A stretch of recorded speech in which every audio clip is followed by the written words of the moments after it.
السلام عليكم ورحمة الله وبركاته. ومركلة isku noqod wanaagsan. qisadani waxay ka mid tahay qisooyinka ugu cajaa'ibta badan ee Qur'aanka Kariimka lagu xusay. waana qisadii la magac baxday saaxibul jannatayn, ninkii labada beerood saaxiibka ahaa iyo nin kale oo saaxiibkiisa ahaa. maxaa kala qabsaday labadaa nin? yaa gardarnaa?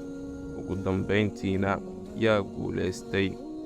dhammaan su'aalaha iyo kuwo kaleba waxaynu ugu jawaabi doonnaa muuqaalka dhexdiisa. haddii aad nagu cusub tahay daawade, gambaleelka furo si ay kuu soo gaaraan muuqaalada cusub. fiidiyogana like saar, asxaabtaadana u sheergaray.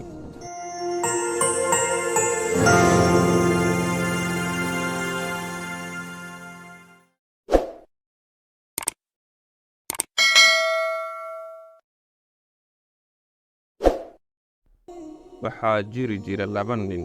mid wuxuu ahaa qani oo Ilaahay wuxuu siiyey laba beerood oo aad u waaweyn. labada beerood dhexdoodana waxaa mari jiray webi. midna wuxuu ahaa faqiir, laakiin wuxuu rumaysanaa Ilaahay subxaanahu wa tacaalaa iyo maalinta qiyaame. maalin maalmaha ka mida wuxuu go'aansaday kii Ilaahay labada beerood siiyey inuu tuso beertiisii kii faqiirka ahaa. wuxuuna dhex keenay beertiisii, wuxuuna ku yidhi si jees ku jirta, ana akharu minka maalan wa acazu nafaraa. anaa kaa maal badan, kaana dad badan.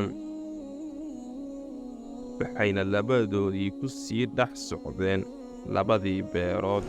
wuxuuna yidhi kii qaniga ahaa, uma malaynayo inay iga baaba'ayso ama aan weyn doono jannadaani. wayna ii waarayaan. umana malaynayo in ay maalinta qiyaame ay jirto, oo ma rumaysani. haddii ay jirtana waxaan heli doonaa tan mid ka sii wanaagsan. hadalkaasi ayuu ku hadlay ninkii labada beerood ama labadii janno u saaxiibka ahaa. waana hadal xambaarsan isla weyni, madax adeeg iyo gaalnimo uu ku gaaloobay Ilaahay subxaanahu wa tacaalaa. wuxuu ugu jawaabay ninkii faqiirka ahaa sida tan: war ma waxaad ku kufrisay Rabbigii kaa abuuray dhoobo, kadibna mani kaa abuuray, kadibna kaa dhiganin? laakiin anigu Ilaahay waa ii Rabbi, waxnana u shariik yeeli maayo Ilaahay. ninkii faqiirka ahaa isagoo hadalkiisii wata wuxuu yidhi, haddii markaad beertaada gasho aad odhan lahayd maa shaa allaahu laa quwata ilaa billaah, sidaa ayaa kuu wanaagsanaan lahayd. kadibna wuxuu guda galay kii faqiirka ahaa inuu u digo ninkii beerta lahaa. wuxuuna ku yidhi, haddii aadan Ilaahay tooba keenin, aadan rumaynin maalinta qiyaame, Ilaahay wuu kaa halaagi doonaa beertaada. wuxuuna xagga samada ugu soo diri doonaa dabeel gebigeeda ka dhigda ciid iyo burbur. wacdigii iyo waanadii muusan qaadan ninkii beerta lahaa, oo wuxuu sii waday madax adeegii iyo gaalnimadiisii. markii wakhti yar laga soo wareegay, wuxuu Ilaahay subxaanahu wa tacaalaa u soo diray labadii beerood dabeel aad iyo aad u xooggan xilli habeen ah. waxayna dabeeshii la sintay labadii beerood dhulka. subaxii markuu soo kacay, wuxuu arkay labadii beerood oo dhulka la siman. wuxuuna bilaabay shallaytan iyo inuu ka qoomameeyo wuxuu Ilaahay dembi ka galay. wuxuuna Ilaahay subxaanahu wa tacaalaa ku xusay qisadani suuratul kahf aayadda 32 ilaa 44. allaahu aclam. واضرب لهم مثلا الرجلين جعلنا لأحدهما جنتين من أعناب وحففناهما بنخل وجعلنا بينهما زرعا كلتا الجنتين آتت أكلها ولم تظلم منه شيئا وفجرنا خلالهما نهرا وكان له ثمر فقال لصاحبه وهو يحاوره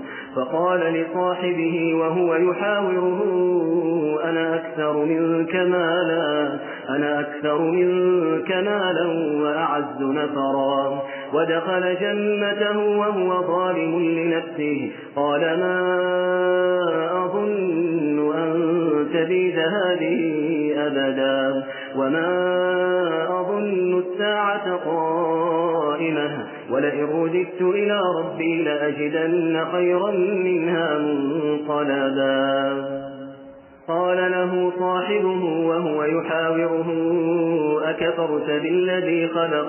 أكفرت بالذي خلقك من تراب ثم من نطفة ثم سواك رجلا لكن هو الله ربي ولا أشرك بربي أحدا ولولا إذ دخلت جنتك قلت ما شاء الله لا قوة إلا بالله إن ترني أنا أقل منك مالا وولدا فعسى ربي أن يؤتيني خيرا من جنتك ويرسل عليها حسبانا من السماء فتصبح صعيدا زلقا أو يصبح ماؤها غورا فلن تستطيع له طلبا وأحيط بثمره فأصبح يقلب كفيه على ما أنفق فيها وهي خاوية على عروشها ويقول يا ليتني لم أشرك بربي أحدا ولم تكن له فئة ينصرونه من دون الله وما كان منتصرا هنالك الولاية لله الحق هو خير ثوابا وخير عقبا